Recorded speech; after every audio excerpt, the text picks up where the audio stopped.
Foster School of Business, Ollie Garrett from Tabor100, Dean Joe Phillips from Seattle University's Albert School of Business, together with other community leaders, including my wife Joanne Harrell and Ollie Garrett and others, in a little more detail. This is an exciting new collaboration aimed at fostering the growth of our local businesses. And that's critically important what we're trying to do in this new chapter of Seattle. We're proud to introduce what we are calling the Liberty Project. It's a groundbreaking program designed to empower entrepreneurs who face significant barriers to success due to systemic racism and the legacies of inequitable policies and practices. This initiative is especially crucial for Black-owned businesses right here in Seattle. Statistic: in Seattle, African Americans account for just over 7% of the population, but earn revenues well below their share of our city's population. Statewide, Black communities earning less than 1% of the total business revenue that is generated, and that disparity is completely unacceptable.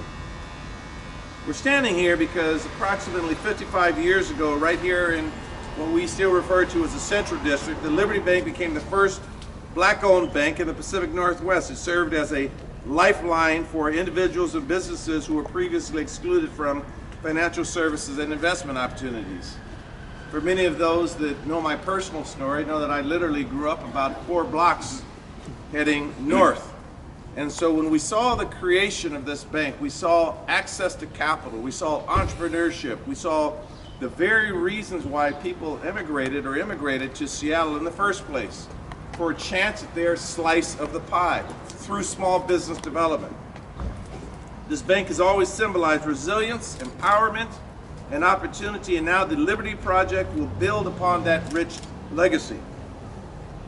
By fostering meaningful collaboration between leading small business institutions and Seattle communities, we are taking tangible action to drive economic empowerment and create a vibrant, inclusive business landscape across Seattle. Now, for nearly 3 decades, our fine academic institutions, the University of Washington, Seattle University, and Tabor100, an organization I'll talk a little bit about later, have worked somewhat independently, somewhat collaboratively, but all with a very core focus on nurturing the growth of Black-owned businesses and underserved businesses in Seattle and the Puget Sound region.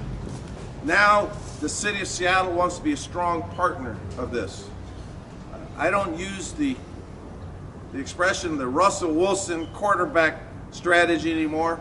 I say the Geno Smith strategy. I'm quarterbacking us all together, and the city is proud to help quarterback, help lead, help collaborate, and help follow this important effort we are calling, again, the Liberty Project. Now, the Liberty Project will focus on 3 core areas, and I think our deans will talk a little bit more in detail, but in essence, we know that we want to increase management capacity of the small businesses. Many of them, when you're worried about payroll or rent, often they need assistance in growing management structures, drafting strategic plans, some of the technical work that we have, but managing becomes critically important for a small business. Number 2, expanding access to money through loans and investments. We know that access to capital is one of the biggest impediments. And number 3, increasing market access through contracting opportunities and reaching new consumers, particularly in downtown Seattle and in our surrounding region. We know we'll focus on certain businesses where we think there are opportunity: retail, personal services, commercial construction, food and beverage manufacturing, restaurants and power utilities contracts. The Liberty Project itself will provide an array of services, including business consulting, finance and accounting support, market assistance, technology services, contracting, bid preparation, and legal assistance. We'll be very intentional, very deliberate, and very proactive in our attempts to address the revenue disparities faced by communities that have endured disinvestment. We will align our values, our resources, our commitment, our actions by creating these tangible opportunities for business growth. I'd like to take a point of personal liberty and thank and acknowledge First Lady Joanne Harrell, and that's what I call her every single day. I don't call her Joanne, First Lady Joanne Harrell, who serves, as many of you know, in the University of Washington Foster Business School as the Frisky Leadership Chair a role in which she was the incubator of this program, and of course Dean Frank Hodge, who has worked tirelessly to facilitate and support the development of the Liberty Project. In closing my part, I want to talk about the Downtown Activation Plan.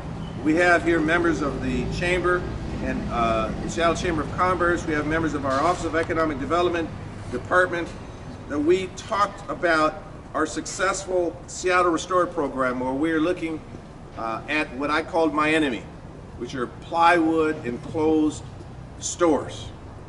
And how do we activate this? Herein lies some of the opportunity that we're going to take full advantage of through this Liberty Project. So as we look to the future, we know that bold action and intentionality becomes critical to our success. I'm genuinely excited about the possibilities this collaboration brings and the dreams we can help support by standing alongside and uplifting Black business owners, underrepresented organizations, of people who all they want is an opportunity. Give them the opportunity and they'll take it from there. That's what this project is all about. So next I'm going to introduce Dean Frank Hodge. A little intro on Dean Hodge. He's the Dean of the University of Washington's Foster School of Business. He was appointed the 14th Dean of the school in July of 2019. He was the only one that predicted the pandemic in 2000. No, he didn't.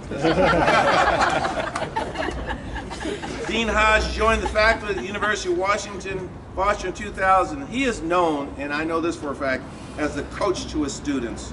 His teaching has been recognized with dozens of awards across the undergraduate, graduate, and executive levels. And if you've ever heard him speak, watch him deal with his students, you will know why he leads with passion and commitment to this kind of work. And that's why we're so happy to have his leadership in this project. I present Dean Frank Hodge.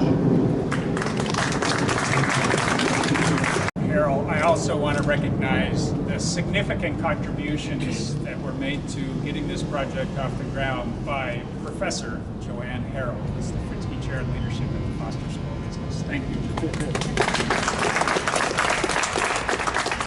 I also want to recognize someone behind me, Associate Dean of Inclusion and Diversity at the Foster School, Michelle Purnell Hepburn. If you go into this beautiful structure, her parents were founders of the Liberty Bank. So her history with this place goes way back, and we are honored to have her on staff at the Foster School of Business. Our North Star at the Foster School of Business, our purpose is to better humanity through business. That all starts in the classroom. That's where we plant the seeds. That's not where they grow. In order for those seeds to nurture and grow and bloom into beautiful plants, they've got to be planted in the community. And that's why we're so proud to be a part of the Liberty Project. We have made experiential learning. We have made partnering with our communities an integral part of the educational experience at the Foster School of Business. And the backbone of our efforts in this area are the Consulting and Business Development Center. And I have with me today the director of the Consulting and Business Development Center, Michael Verschow. Thank you, Michael. Michael has been the director for 27 years.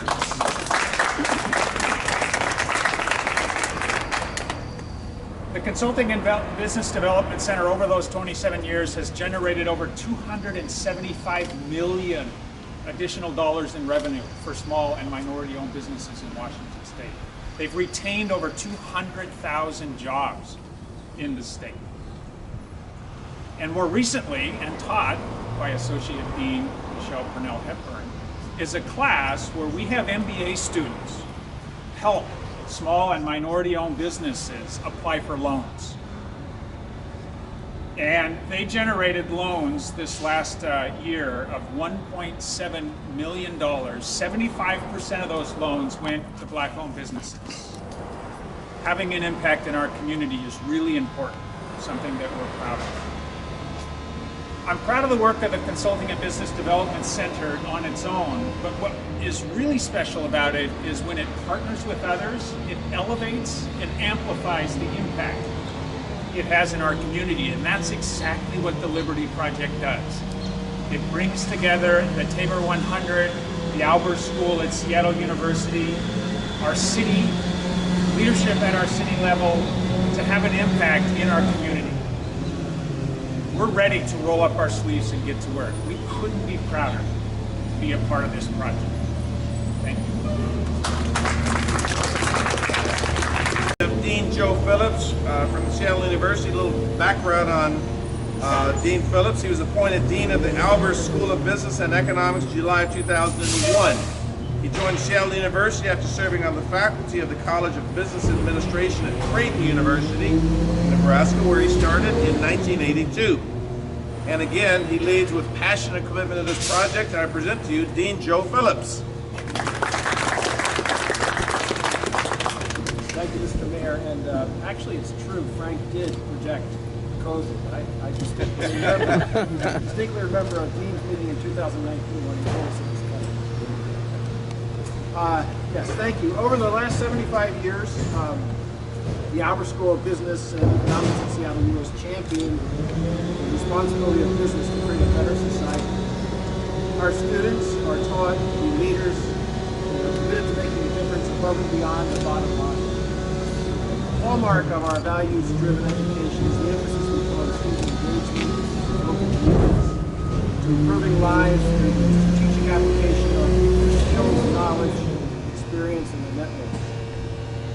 It is reflected in the ongoing work we've been doing for years with many Black-owned businesses in Central Michigan.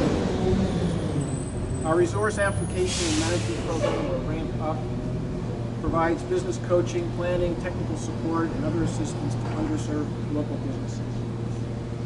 Qualified Ramp Up clients are assigned to Seattle U Client Account Manager and Student Consulting Team for a renewable one-year engagement. And since 2016, we've dedicated thousands of student hours providing both business consulting and working on access to funding in the form of grants and loans to grow vulnerable Black-owned businesses in Seattle. For example, we've helped facilitate Black-owned businesses such as Catfish Corner, Communion, and Earl's Barbershop as tenant improvement grantees with the Seattle Office of Economic Development. So in this new effort, we're building on previous collaboration in the city, and we're looking forward to it. Which is why we're honored and delighted to be one of the 3 anchor institutions, along with UW and Tabor 100, invited to participate in the Liberty Project. This collaborative endeavor builds up our ramp-up work, providing many opportunities for Albers students and faculty and staff to participate meaningfully in minority business growth and creation in our city. So thank you for including us. We look forward to being of service to you. Introduced like this before, but I'm going to call her the glue. Call her the glue because this is where it all sort of comes and sticks together. That Ollie Garrett, the leader of Tabor 100, as many of you know, has been an incubator, facilitator, a counselor, sort of the glue on many of the small business, particularly Black-owned businesses and women-owned businesses, minority-owned businesses in the Seattle and the greater Seattle area for decades and decades. When I first had run for office in 2007, I went to I don't know exactly what it was. It was a large gathering of many of the Tabor 100 businesses, and I did not even realize at that point how much work Tabor was doing. And since then, I've been sort of recruited to play a role at their fundraisers, and my wife and I have been very supportive. And we think, when I talked about restoring Seattle and writing this new chapter in Seattle, it has to be sustainable. It has to be sustainable. It has to be here way after we're gone. And so by pulling these great academic institutions together with the glue, if you will, through Tabor 100 and Ollie Garrett's outstanding leadership, we know this will help us write this new chapter in Seattle. So I present to you the glue, Ollie Garrett. Thank you. I'm excited about this partnership. Tabor 100 was founded and started back in 1998 after the passage of I-200. And Tabor 100 focus became, how do we help now that this initiative is on the books, how do we help African American businesses sustain and continue to get contracts through the I-200? We started doing this work as an all-volunteer organization. So when Bruce talked about in 2007 and seeing all the work we were doing, it was as a volunteer organization. In 2020, we moved into a facility where we were able to now take our technical assistant program to the next level.